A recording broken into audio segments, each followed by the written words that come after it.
नमस्कार दोस्तों, जब श्रद्धा, आस्था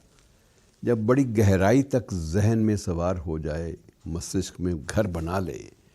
तो उसके बाद न तो साधक पर को मौसम का प्रभाव पड़ता है, ना ही परिस्थितियों का, किसी भी चीज़ का कोई भी प्रभाव नहीं बचा रहता। और मैं आज ऐसे ही एक प्रभाव की बात कर रहा हूँ कि बद्रीनाथ धाम, जिसे बद्रिकाश्रम भी अतीत में कहा जाता था,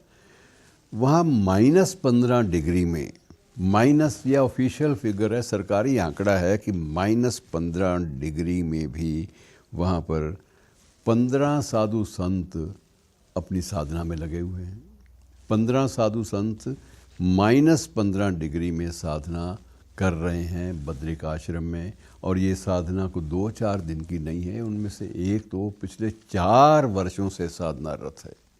और मित्रों, ये भी नहीं है कि आप ये कहें कि ये क्या है, इनको अनुमति कैसे दी जाती है वहाँ रहने की, ये तो आत्महत्या जैसी बात है। लेकिन वहाँ के प्रशासक बताते हैं कि बाकायदा इनके स्वास्थ्य की जांच भी होती है और बीच बीच में भी डॉक्टर लोग इनकी देखभाल करते रहते हैं, लेकिन इनमें कोई परिवर्तन नहीं आता। और पिछले 4 वर्षों से एक साधु तो बैठा है और साधना में लीन है पूरी तरह से। और हम लोग इनके स्वास्थ्य संबंधी पूरे के पूरे विवरण जो हैं वो भी हम सार्वजनिक रूप से उनका उल्लेख भी करते हैं, ताकि किसी को ये संदेह ना हो कि ये हम एक चमत्कार यहाँ पर पैदा करने का प्रयास कर रहे हैं।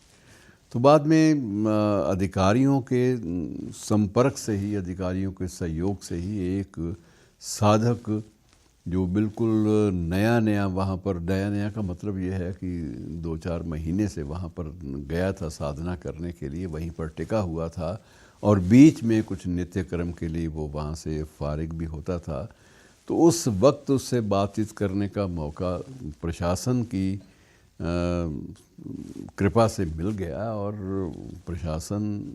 प्रशासनाधिकारी ने वहाँ के, उन्होंने अपने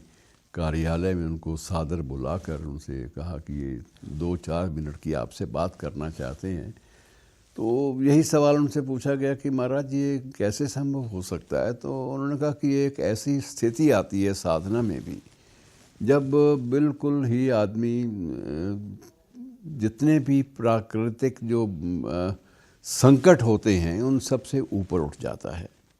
और उस वक्त ये लगता है कि बद्रिकाश्रम, जहाँ पर जिस क्षेत्र में, जिस बद्रिका धाम में, बद्रीनाथ धाम में हम लोग तपस्या में रत हैं, वहाँ चारों लोक जो हैं वो पूरे साक्षी बनते हैं। और चारों लोग जो हैं वो इस बात का एहसास दिलाते हैं कि जीवन में जब आस्था और साधना जब एक गहरा स्थान बना लेती हैं, तब ना तो मौसम कुछ कहता है, ना ही विगलित करने वाली बर्फ़ कुछ कहती है, ना ही -15 डिग्री का टेम्परेचर, तापमान ही कुछ कह पाता है। तो मित्रों, ये हमारे देश में तो ये परंपराएं बहुत सारी ऐसी मिल जाएंगी, बहुत सारे ऐसे भी दृष्टांत मिले हैं। जब ये जो रामकृष्ण परमहंस जी का, स्वामी रामकृष्ण परमहंस का जो आश्रम है, उसके सामने नदी जो बहती है, उसमें कुछ लोगों ने साधुओं को जल पर चलते हुए भी देखा है। लेकिन ये, क्योंकि मेरे कभी ऐसे संपर्क में बात नहीं आई, लेकिन जिन्होंने देखा है वो प्रामाणिक रूप से ऐसे लोग हैं जिनकी ऐसे किसी पाखंड में तो आस्था नहीं है, लेकिन वो समझते हैं कि ये जो दिव्य शक्तियां हैं, इनके बूते पर साधक जो हैं वो किसी भी चरम तक पहुंच सकते हैं। और ये मित्रों एक तथ्य है जो विज्ञान ने भी जिसकी पुष्टि की है कि ऐसा हो सकता है, लेकिन सामान्य रूप से ऐसा कभी नहीं होता। सामान्य रूप से होता तो इतने वर्षों के बाद,